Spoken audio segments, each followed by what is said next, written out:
خدیجہ کی یاد کو زندہ رکھنا آج حقیقت میں پیغمبر کو خوش کرنا ہے، اللہ کے رسول کو خوش کرنا ہے اور ان کی خوشنودی کو حاصل کرنا ہے۔ اس کے ساتھ ہی وقت ایک بریک کا، اور اپنے مہمان کا شکریہ ادا کریں گے جنہوں نے اپنا قیمتی وقت دیا۔ اس کے ساتھ ہی بریک کے بعد ہمارے ساتھ موجود ہوں گے علامہ مشتاق شاہین صاحب، تو ملتے ہیں ایک بریک کے بعد۔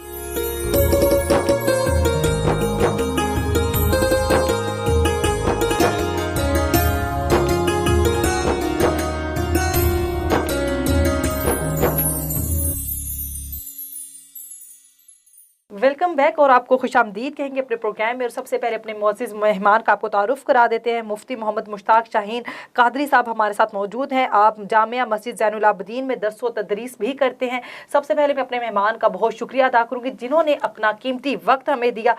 مفتی صاحب بتائیے گا کہ حضرت خدیجہ کی شان جو ہے قرآن کے حوالے سے، قرآن کی روح اور قرآن کی نظر سے آپ بتائیے گا، ان کی جو ہے اہمیت اور ان کی جو فوقیت ہے ان حوالے سے بتائیے گا، فضیلت کے حوالے سے۔ بسم اللہ والحمد للہ والصلاة علی سید الانبیاء والمرسلین وعلی آلہ واصحابہ اجمعین، اما بعد فاعوذ باللہ من الشیطان الرجیم، بسم اللہ الرحمن الرحیم۔ یا نساء النبی لستن کاحد من النساء النبی اولی بالمؤمنین من انفسہم وازواجہم امہات المؤمنین، صدق اللہ العظیم۔ سب سے پہلے انم نقوی صاحبہ آپ کا میں شکریہ ادا کرتا ہوں کہ آپ کے توسل سے مجھے A1 ٹی وی پہ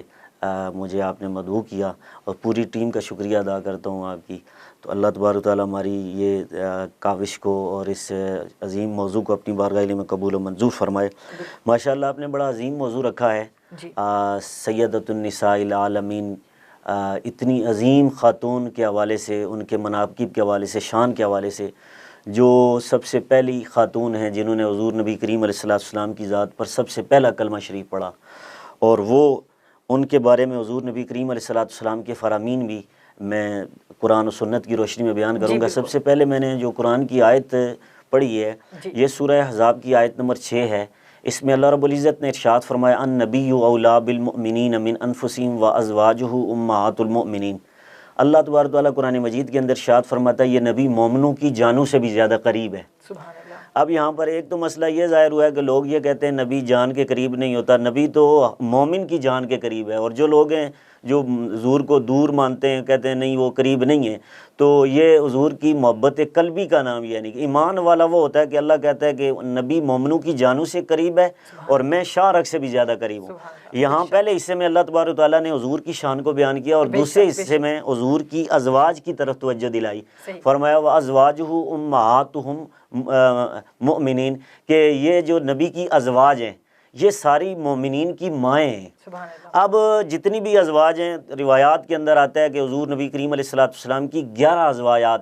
ازواج ہیں، اور ان میں سے 6 کا تعلق سب سے اعلیٰ گرانہ، سب سے بڑا خاندان قریش سے ہے، تو وہ اس کے بعد 1 کا تعلق جو ہے نا وہ بنی اسرائیل کے ساتھ ہے، اور 4 کا تعلق جو ہے نا وہ عرب کے عظیم اور قبیلے اور خاندان جو ہے ان کے ساتھ تعلق ہے۔ یہ 11 ازواج ہیں، ان میں سب سے زیادہ جس بیوی کے ساتھ حضور کی دلچسپی، جس کے ساتھ حضور کا تعلق قلبی تھا اور جس کے ساتھ سب سے زیادہ محبت تھی، ان کا نام سیدۃ النساء العالمین سیدہ خدیجہ الکبریٰ رضی اللہ تعالیٰ عنہ۔ ان کے بارے میں روایت کے اندر یعنی کہ مسند احمد کے اندر حدیث نمبر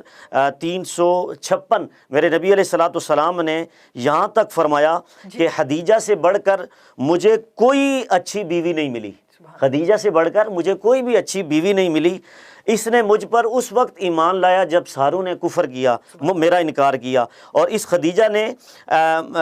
مجھے اس وقت مانا جب سب نے مجھے جھٹلا دیا، اور اس خدیجہ الکبریٰ نے مال مجھ پر اس وقت خرچ کیا جب مجھ پر کسی نے بھی مال نہیں لٹایا۔ اور یہاں تک کہ حضور نبی کریم علیہ السلام نے فرمایا کہ اللہ تبارک تعالیٰ نے اسی حضرت خدیجہ الکبریٰ سے مجھے اولاد عطا فرمائی ہے، یعنی کہ حضور کی، ہمارے اہل سنت والجماعت کی کتب صحیحہ کی روشنی میں حضور کی ازواج میں سے یعنی کہ حضور کے جو آل ہے ان میں سے 4 بیٹیاں ہیں، 4 بیٹے ہیں، اور اس میں حضرت خدیجہ الکبریٰ کے بطن مبارک سے 7 یعنی کہ اولاد مبارک عطا کی گئی ہیں، یعنی کہ 4 بیٹیاں اور 1 بیٹی، اور ایک روایت کے مطابق آتا ہے کہ ایک بیٹا سیدنا ابراہیم جو حضور کے بیٹے ہیں، وہ ایک اور حضور کی ازواج ہیں، ان میں سے یہ ان کے بطن مبارک سے پیدا ہوئے۔ تو ان کا یہ مقام حضور نبی کریم علیہ السلام نے اس عظمت کے ساتھ بیان فرمایا، یہاں تک کہ بخاری شریف کے اندر بھی اور مجموع الزوائد کے اندر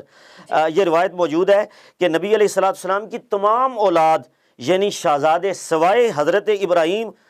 جو ہے نا، ان کے تمام شہزادیاں حضرت خدیجہ الکبریٰ کے بطن مبارک سے پیدا ہوئی ہیں۔ اور حضرت جبریل کے بارے میں ان کا مقام اور شرف یہاں تک روایت کے اندر آتا ہے، ہماری جو سیاہ ستہ کی بخاری کی حدیث نمبر 3820 نمبر ہے، یہ بخاری کے اندر حضرت جبریل آتے ہیں حضور کے پاس اور آ کر عرض کرتے ہیں کہ یا رسول اللہ، یہ جو آپ کے پاس حضرت خدیجہ سالن لے کر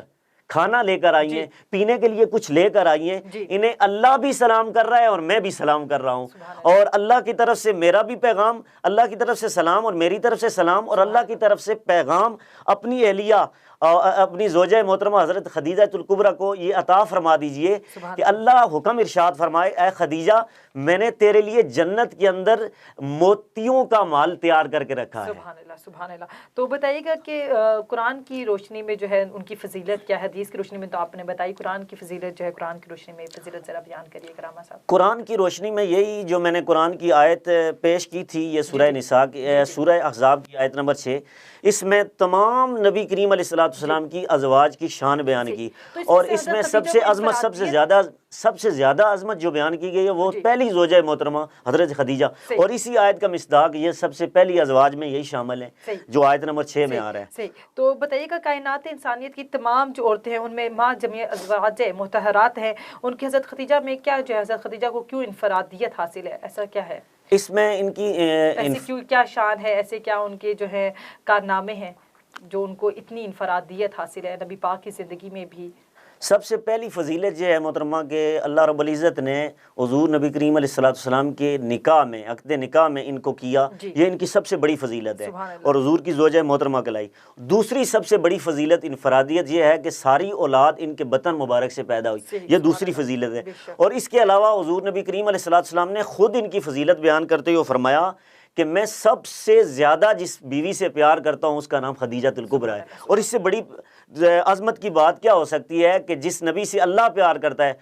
اور ساری کائنات جس نبی سے پیار کرتی ہے، وہ نبی ہو کر کہتا ہے کہ میں اس اپنی زوجہ خدیجہ الکبریٰ سے ساری کائنات میں سب سے بڑھ کر پیار کرتا ہوں۔ یہ ان کی انفرادیت ہے۔ اور سخاوت کے اعتبار سے اگر ان کو سخاوت کے حوالے سے میں آپ سے پوچھنا چاہوں گی، کیونکہ ان کی سخاوت کے حوالے سے بھی بتائیے گا کہ وہ کتنی سخی تھی، اس حوالے سے ذرا بتائیے گا۔ سخاوت کے حوالے سے میں یہاں پر ہمارے اہل سنت والجماعت کی کتابوں کے اندر مزید اس کی تفصیلات موجود ہیں۔ حضرت سیدہ حلیمہ جو ہمارے کتب صحیحہ کے اندر موجود ہے کہ یہ حضور کی دائی صاحبہ ہیں، یہ جب آپ کے گھر میں جلوہ فروز ہوئی، حضور نبی کریم علیہ السلام کے گھر میں جلوہ فروز ہوئی، تو انہوں نے قحط سالی کا گلہ کیا کہ ہمارے ہاں قحط سالی ہے، بہت حالات خراب ہیں ہمارے گھر کے۔ تو جس وقت آپ نے یہ بات سنی تو سن کر حضرت خدیجہ الکبریٰ نے کیا کیا کہ آپ نے 40 بکریاں، ایک روایت کے مطابق 40 بکریاں ان کو عطا کی اور ایک اونٹ سامان کے ساتھ لدا ہوا ان کے ساتھ بھیجا کہ یہ میں سخاوت کرتی ہوں۔ جبکہ اور باقی ازواج کے بارے میں بھی آتا ہے، لیکن ان کے بارے میں یہ آتا ہے کہ اس سخاوت کا اتنا پیکر تھی کہ جتنا بھی ان کے پاس مال ہوتا تھا یہ اللہ کی راہ میں خرچ کر دیا کرتی تھی۔ بتائیے گا کہ بحیثیت زوجہ رسول کیسی تھیں وہ؟ بحیثیت زوجہ یہ ایسی تھی کہ حضور علیہ السلام ان کے وصال کے بعد بھی اکثر آپ نے دیکھا ہوگا کہ جب زوجہ فوت ہو جاتی ہے تو شوہر اسے بھول جاتا ہے، لیکن میرے نبی علیہ السلام کی 11 ازواج ہونے کے باوجود ان کی ڈیتھ بھی ہو گئی، لیکن ڈیتھ کے بعد سیدہ عائشہ، دوسری ام المومنین سیدہ عائشہ فرماتی ہیں کہ اکثر میں ان سے کہتی تھی کہ وہ بوڑھی عورت تھی اور میں جوان ہوں،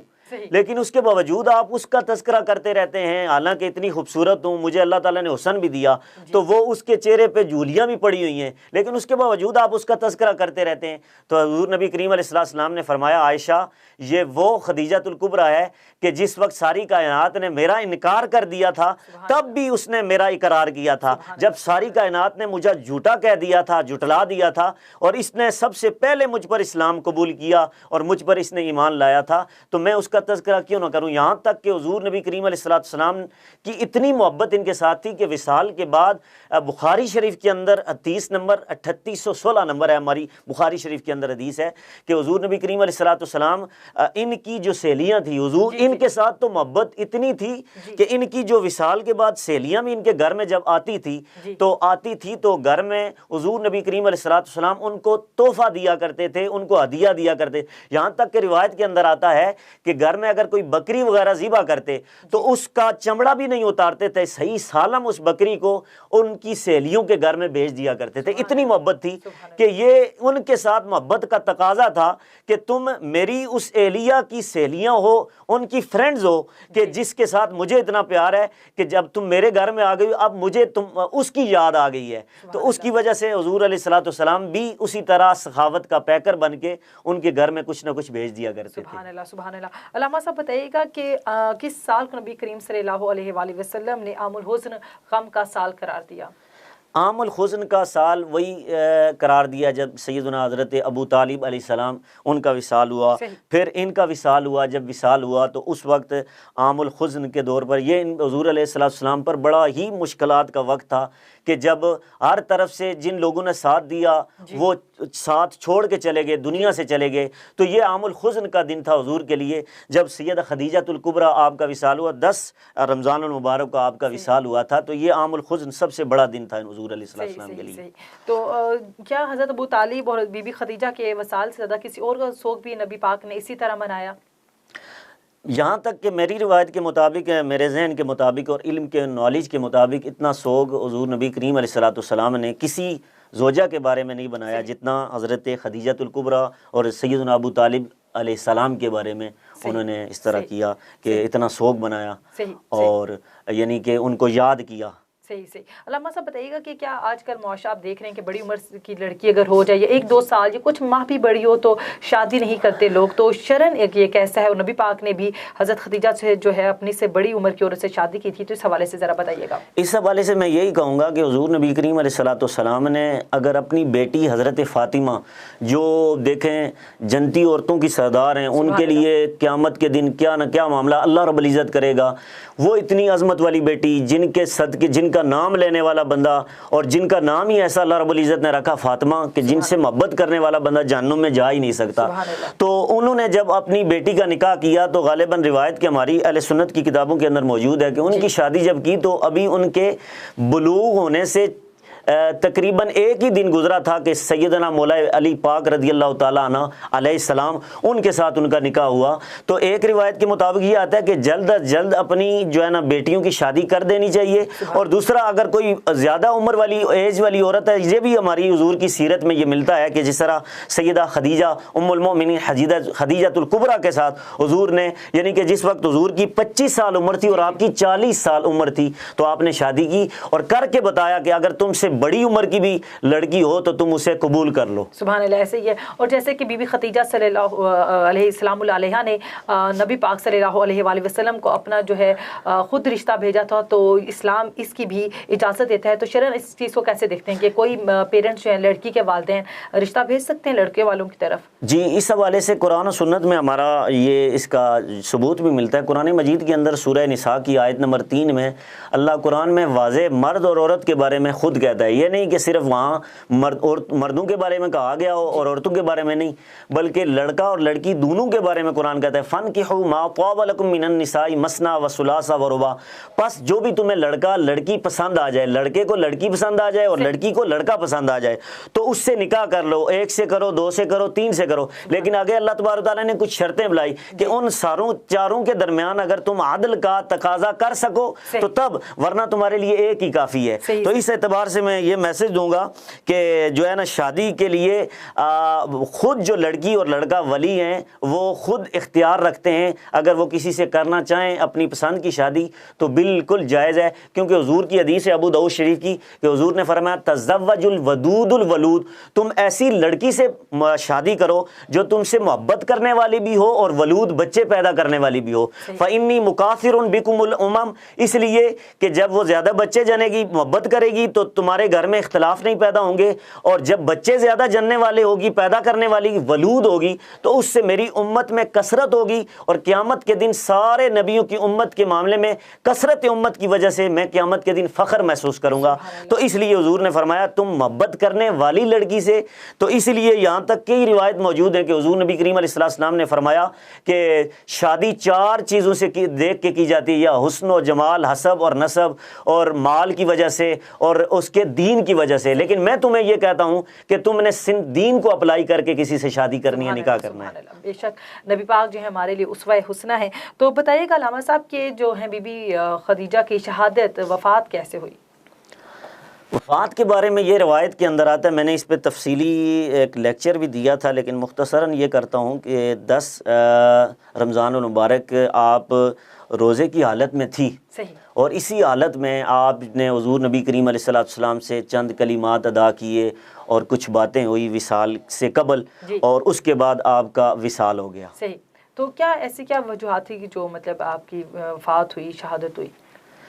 اس حوالے سے ہمارے اہل سنت والجماعت کی کتابوں کے اندر لکھا ہے کہ یہ ان میں کوئی ایسا اس طرح کا ایشو نہیں تھا کہ جس کی وجہ سے ان کی شہادت ہوئی ہو۔ ہمارے ہاں اہل سنت والجماعت کی کتابوں کے اندر لکھا ہوا ہے کہ طبی طور پہ جو ہے نا ان کی جو ہے نا شہادت ہوئی ہے۔ صحیح صحیح صحیح۔ تو اسی کے ساتھ میں اپنے مہمان کا شکریہ ادا کروں گی جنہوں نے اپنا قیمتی وقت ہمیں دیا، اور آج کا دن جو ہے بی بی خدیجہ الکبریٰ علیہ السلام علیہ کی جو ہے وفات کا دن ہے، 10 رمضان المبارک، اور وہ ہمارے لیے تمام خواتین اسلام کے لیے، تمام عالم اسلام کے لیے رول ماڈل کی حیثیت رکھتی ہیں، اور ہمیں کوشش کرنی چاہیے کہ ان کو اپنے اسوہ حیات بنائیں اور ان کے کردار پر نظر ثانی کر کے اس پر عمل کرنے کی کوشش کریں۔ اسی کے ساتھ اجازت دیجیے اپنی میزبان انم نقوی کو۔ اللہ حافظ۔